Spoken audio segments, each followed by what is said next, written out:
Alright, welcome everyone to the next iteration in our EV Nova playthrough. We just finished up the Rebel campaign, and now we're ideally going to dive right into the Auroran campaign. So here I have reloaded this generic pilot. If you recall, this is how we started off the Rebel campaign, just in an effort to get right into the action. So I've put it here on the Sirius station, just so I can show you all the equipment we have. And so I can always show it on the hotkey P readout, but this is a little bit more interesting. So we have vectored thrust, some matrix steel for survivability, pirate jammer, which is, in my opinion, the best jammer you can get, the horizontal booster, which makes it easier to take off from systems. You don't have to get as far away from the system center, fusion pulse cannon, fixed railgun, carbon fiber, again, just to fill up the remaining space we have, kind of like with the matrix steel, because it only takes 1 ton of space. The standard gravimetric sensors, IFF decoder, auto recharger, afterburner, 1 solar panel, a marine platoon in case we want to capture a derelict ship, and a Sigma Shipyard's mass addition. Now, what's worth noting is it only shows you the Sigma Shipyard's mass addition, but we actually have all of the Sigma Shipyard's upgrades. But because that's the one that can be sold at a later date, it'll only show that here. Alright, and in terms of other things, we have an average ability combat rating, which should be enough to get us into the Auroran campaign via the regular cargo run hook, but I think we might end up doing it via the wild geese, because the wild geese, you know, as kind of tedious as it becomes for someone who's done a lot of times, it is a little bit more interesting than Hull Freight the entire time, which is, you know, it's not the most interesting. Whereas with the wild geese, you get to at least do some cool stuff with fighting craftsmen. And also there's a callback later on. So this is the Federation hook. So he's telling us we want to ferry around cargo for the Federation. We're gonna go with no. That's not what we're trying to do with this pilot. And I believe, unlike the Auroran, they will never ask us that again. Now here we go. This is Samantha from the United Shipping Company, and she's asking us if we want to go down to Auroran space and set up a shipping chapter down there. So we'll read the text, because I think we are going to do this one. As you sit, sipping your drink, you notice out of the corner of your eye a familiar blue-black flash. You turn to see Samantha Verana making her way over to you. Hello again, Captain Leroy. Yes, we are named Leroy this time. She greets you with a smile and a handshake. It seems that you've done fairly well for yourself since we last met. You shrug your shoulders, slightly embarrassed by the praise. Best Sean Connery.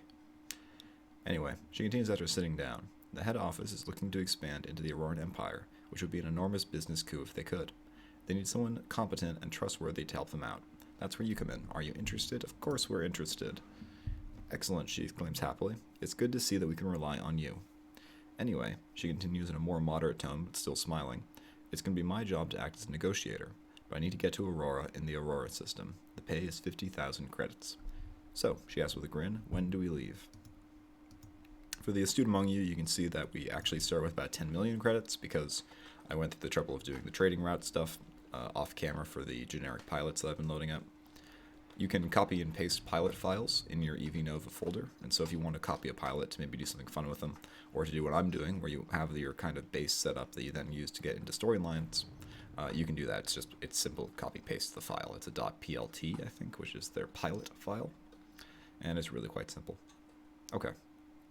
Upon arrival, you're met by a group of Aurorans, a couple of whom are covered with savage tattoos, and who eye everybody around them with disdain. I've already transferred the money into your account, Samantha tells you as she leaves your ship. But don't go too far away. If I need your services again in the near future, and I may well need to, I'll look for you in the bar. And I'm not sure how long I'll be. Okay, so we're actually going to just ignore her there. We don't need to do her mission right away, and this actually presents us with the opportunity to get established as an Auroran, and then do her mission and see if it changes things. So let's see if we can trigger a hook. I'm asking for trouble doing it on Earth because it means we're going to get the wild geese. Oh, actually, this is the Auroran hook, just the straight up plain one. So you're sitting enjoying your own company when a man/mountain approaches. He slides into a chair. So he says, "You must be Leroy. Rumor has it that you're battle handy. Not up to my caliber, but you might be the pilot I'm looking for."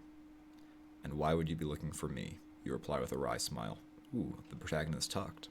I should just keep like a tally of how many times that happens in a campaign. I bet it never breaks single digits.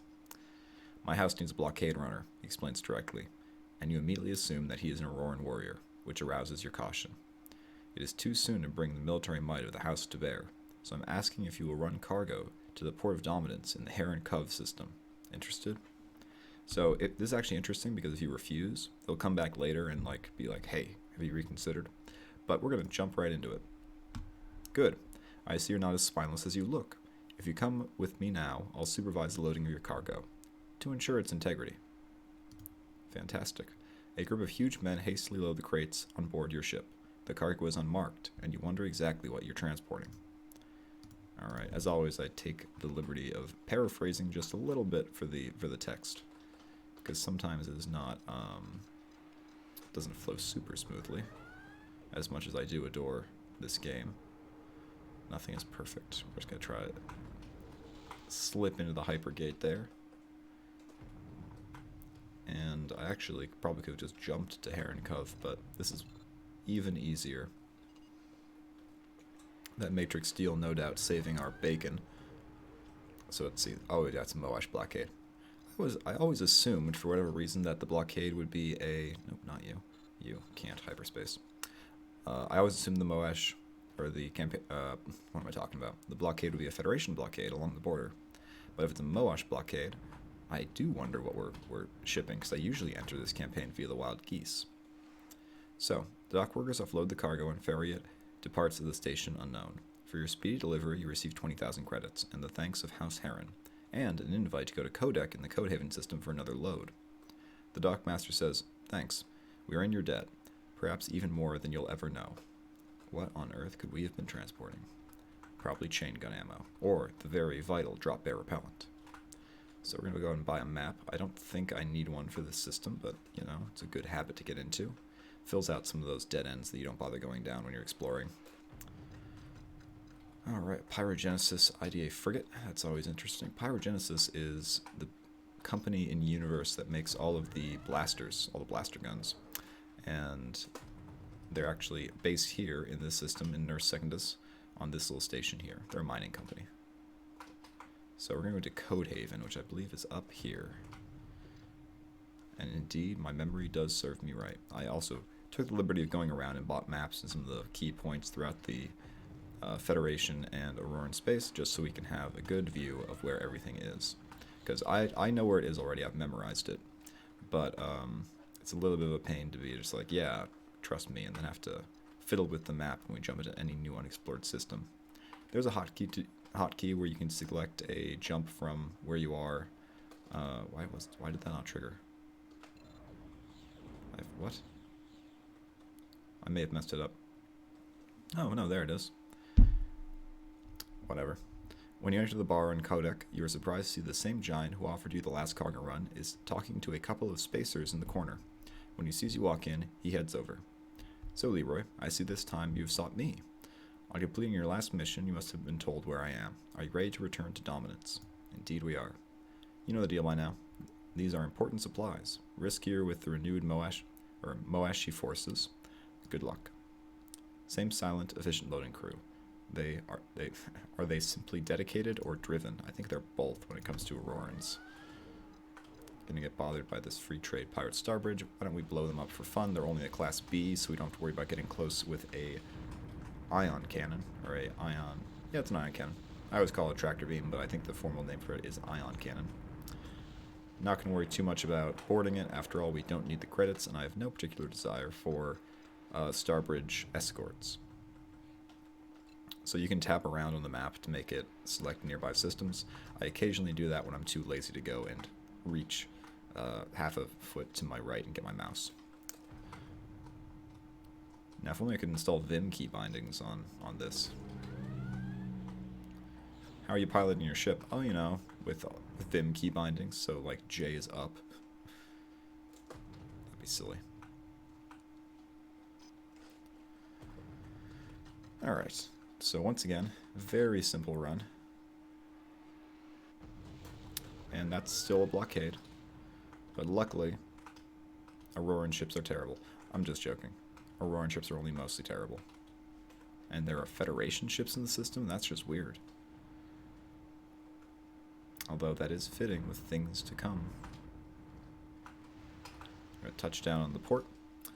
The port is alive with activity as you dock. The dockmaster walks by.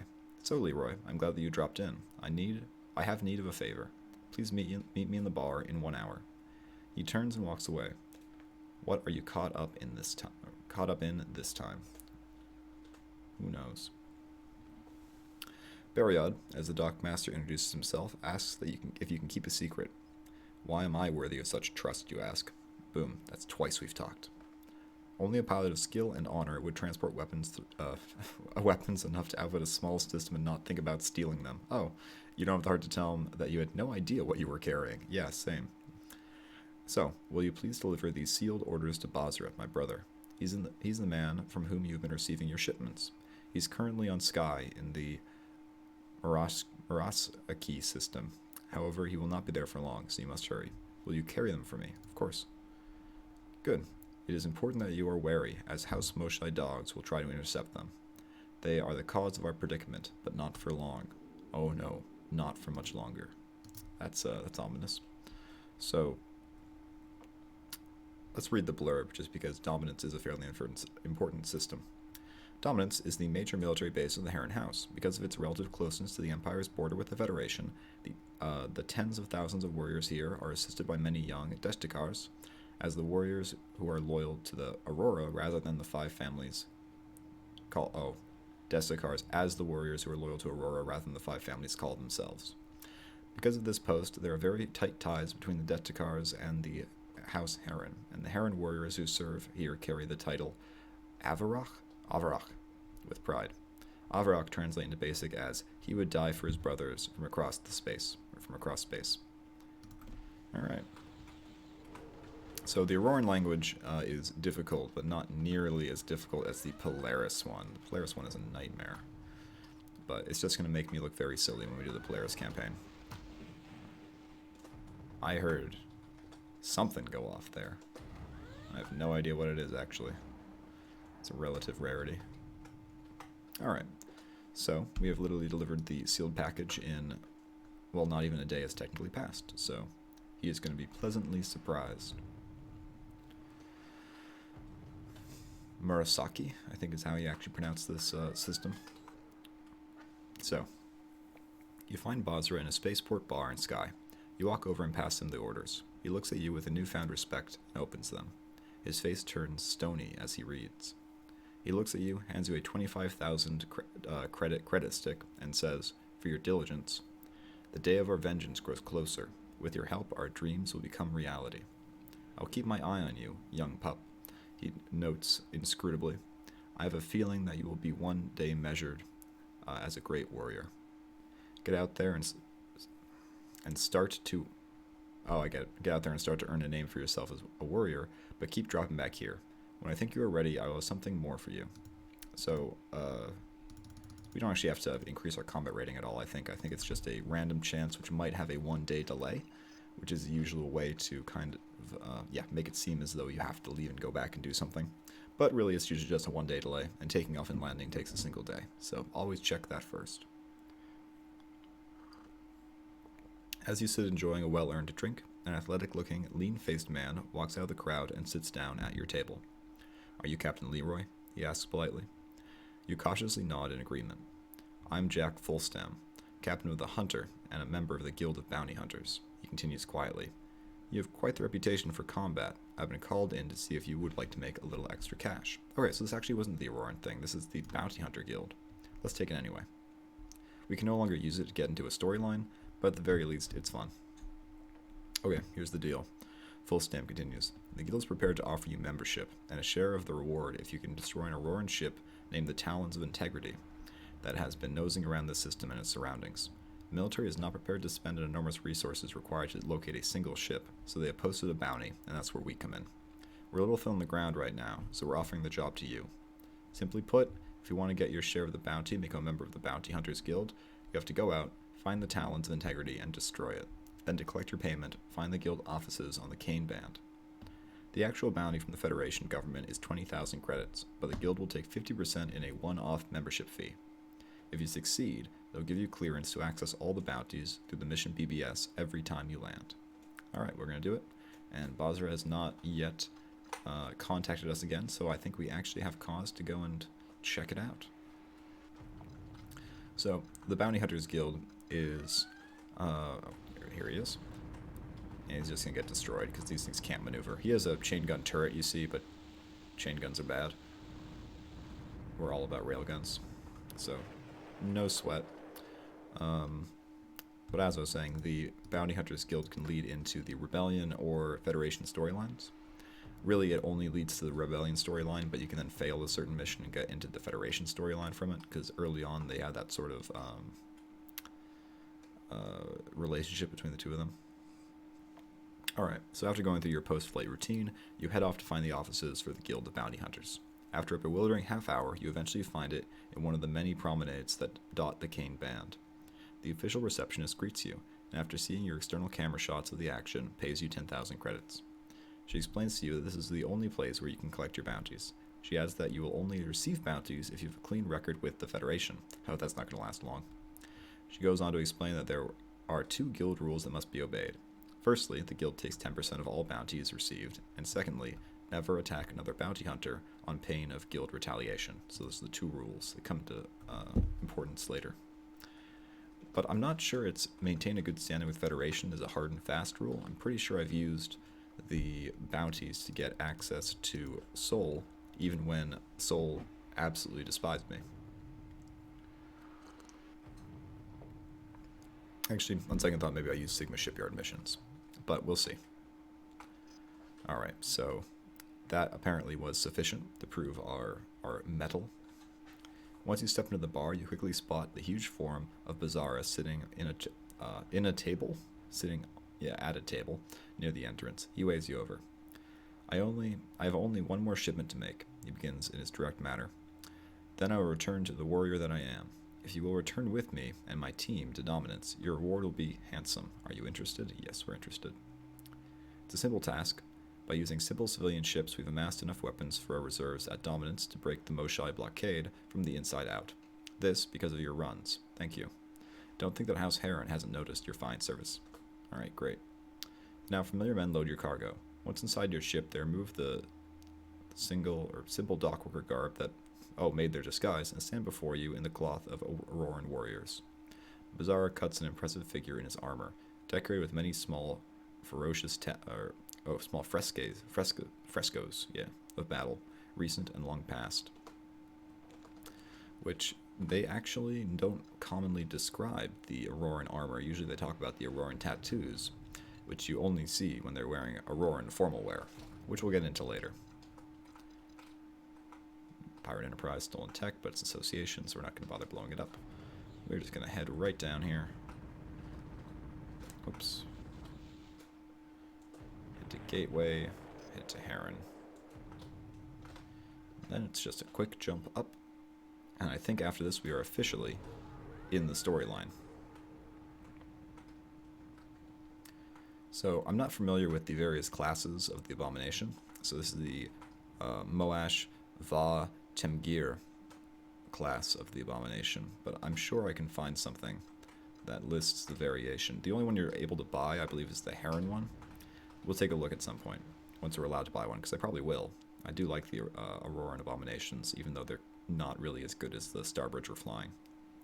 The cargo is unloaded amongst the fleet of warships preparing to do battle with House Moash, and Basra and his team head for debriefing. I'm sorry, it's Bizarra. I keep saying Basra like the city. It is time for you to enter House Herron. You must travel to Herron itself and find Herron, an elder of the house, and the man my brother and I report to. He would have no trouble finding tasks for an enterprising pilot such as yourself, says a grinning Bizarra before heading off. Alright, so I think we have passed the initiation and now we're in.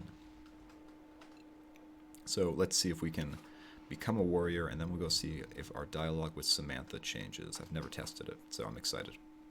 Look, this Abomination is a Herron Va Frenchek, as opposed to the Moash one we saw earlier. As soon as you finish your post-flight routine, you decide to head to the bar to see if you can find Herron. Actually, I want to check out the shipyard first. These are the 2 civilian ships you can buy without clearance from the house. and neither of them are particularly good. The Argosy, like both it and the pirate variation of it, are both awful.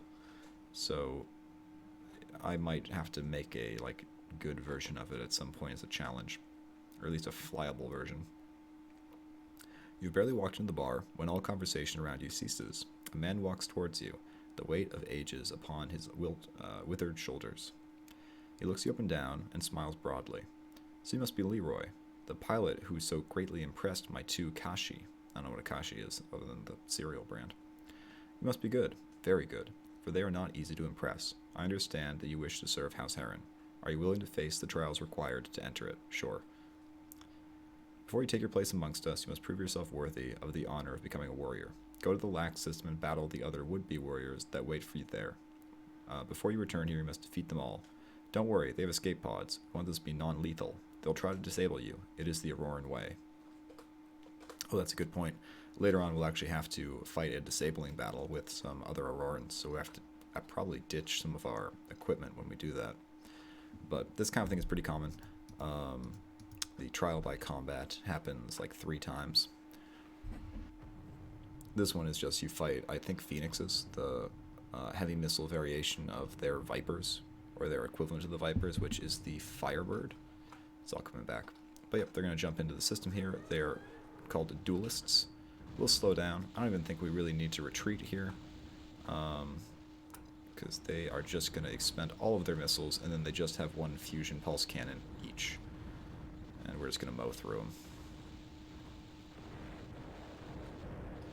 Not even a challenge. Yeah, including this guy. They were going to try to disable us, but we shoot to destroy. Alright. So, no sweat. You could probably do that in like a Pirate Viper, if you really had to. I think I've done that at a Pirate Viper.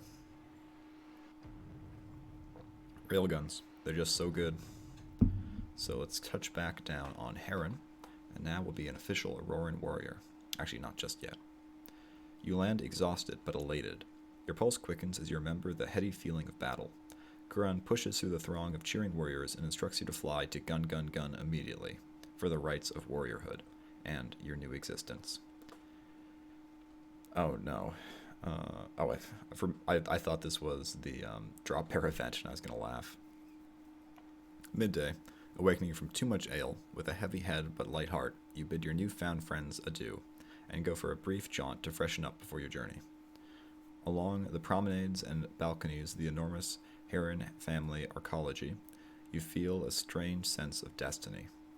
Here are people far more decent and honorable than you've left behind. Yet, with only a little trepidation, you continue on your way to your ship and begin your journey to Gun, Gun, Gun. So, as I mentioned in the Rebel playthrough, which should be up by now, Gun, Gun, Gun is the religious center of the Auroran space, and that, I believe, is probably a reference to Warhammer 40k, with the orcs who are, obsessed with more and more firepower, which makes sense for the Aurorans, because they are similarly obsessed. Alright, so the monks welcome you and initiate into the Auroran faith. The anonymous faithful robes you in the dark crimson of House Herron and the purple sash of the Auroran Empire. He takes you to a small cell and bids you to fast and consider the nature of death. When you emerge, a young monk bars your path and demands to know what death is. Death is release, a breaking of the fiery chains of honor and duty. The words leap unbidden from your mouth, as they have lived within you always and are merely awaiting this moment to reveal themselves. The monk beckons. You follow him to a central chamber where, in a private ceremony, the abbot tattoos 2 chains of blazing fire from shoulder to shoulder, and the insignia of House Herron on your favorite arm. He intones softly. Once the chains are broken, warrior, and the wars have been lost or won, you will enter the halls of heroes and rejoice with them for all eternity. So it's kind of like a Viking sort of thing, too. Although supposedly they're predominantly Japanese. Like, there's a planet up in Federation space. Also, we are not very well liked now, which talks about, I think it's Serenity, which talks about, it's one of the few places where it's like heavily Japanese there, because most of them left for Auroran space when, I think before the Auroran Federation War. And I personally think this is probably likely, because the fighting houses reminds me of the Sengoku Jidai period.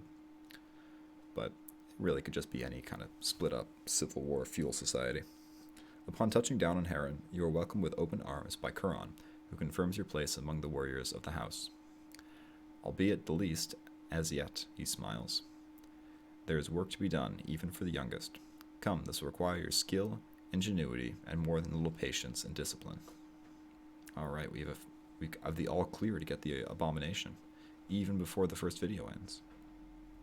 Kuron leads you alongside to the higher pass of the arcology, and you talk as you walk. Leroy, he begins. All warriors of the house must be capable of holding their own, and no warrior can do so with poor equipment. As a fully fledged warrior, you are now allowed, and expected, to arm yourself with as much equipment as you believe you need to make yourself into a deadly weapon for Herron's cause.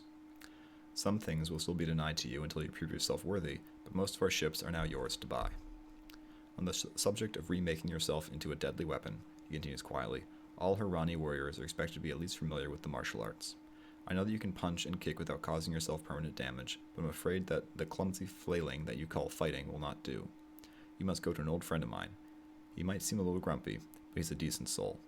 Just don't upset him, or he may send you back to me with your body parts to inform me that I should not have wasted his time. You have potential, and you shall see him. He chooses not to live amongst us, but is an honored Herrani warrior. Go to Arabus in the Karyos system. I shall send word. He'll be expecting you. Once he is satisfied with your progress, return here, for we will need your skills. All right. So we're going to go ahead and immediately buy an abomination. Yeah, this will do. And we're going to call it...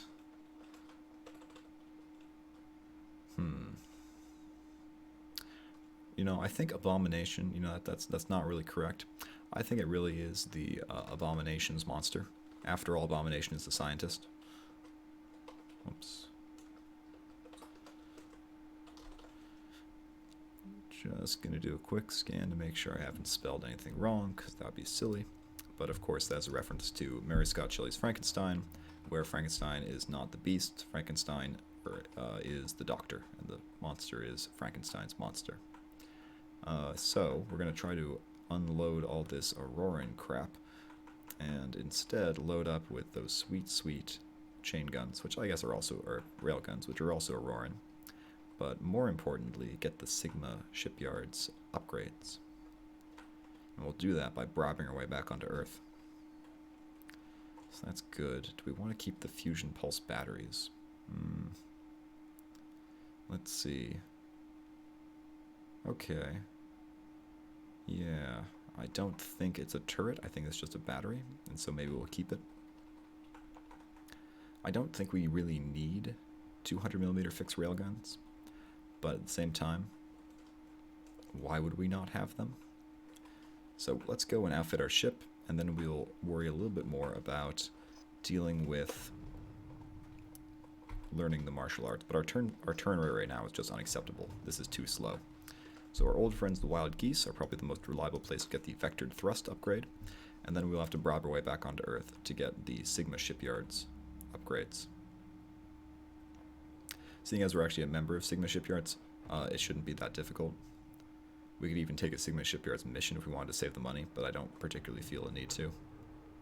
It is ridiculous how long it takes us to do a jump. We need these upgrades. Alright, so there's the vectored thrust. Occasionally they have the horizontal booster as well, but not this time, so already our turn rate is much better. And let's go to Sol. Sol is unlikely to have the horizontal booster. Usually I have to go up to the Rebel systems to get that. It's all about knowing where you have to go to get these upgrades. So,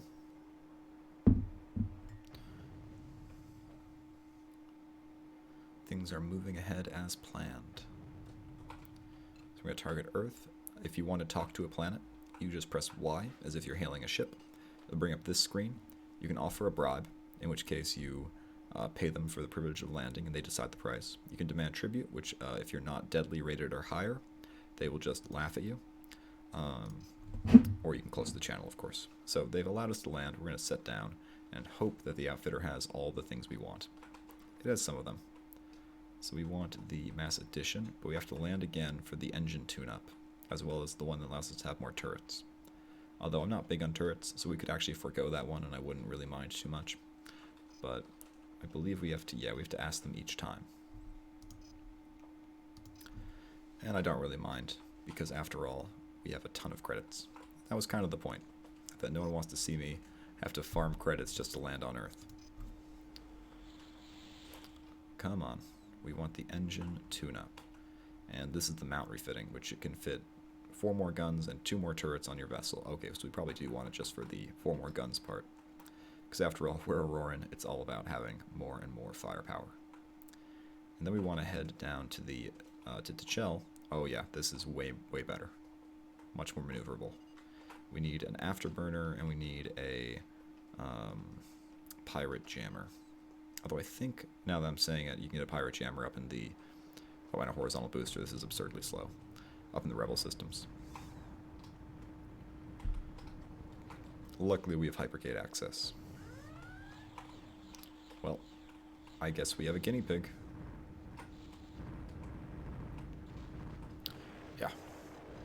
Auroran weaponry is pretty cool. As is the abomination. I have a soft spot for it. So there's the horizontal booster. Oh, we also need the port and polish. That is definitely true. I don't think we can get the pirate jammer here. We can buy our own Auroran jammer, but I think we're okay. Need the afterburner. Probably should get a solar panel. And then we're really closing in on our space allotment here. 9, huh? Well, we can probably round ourselves out with some matrix steel.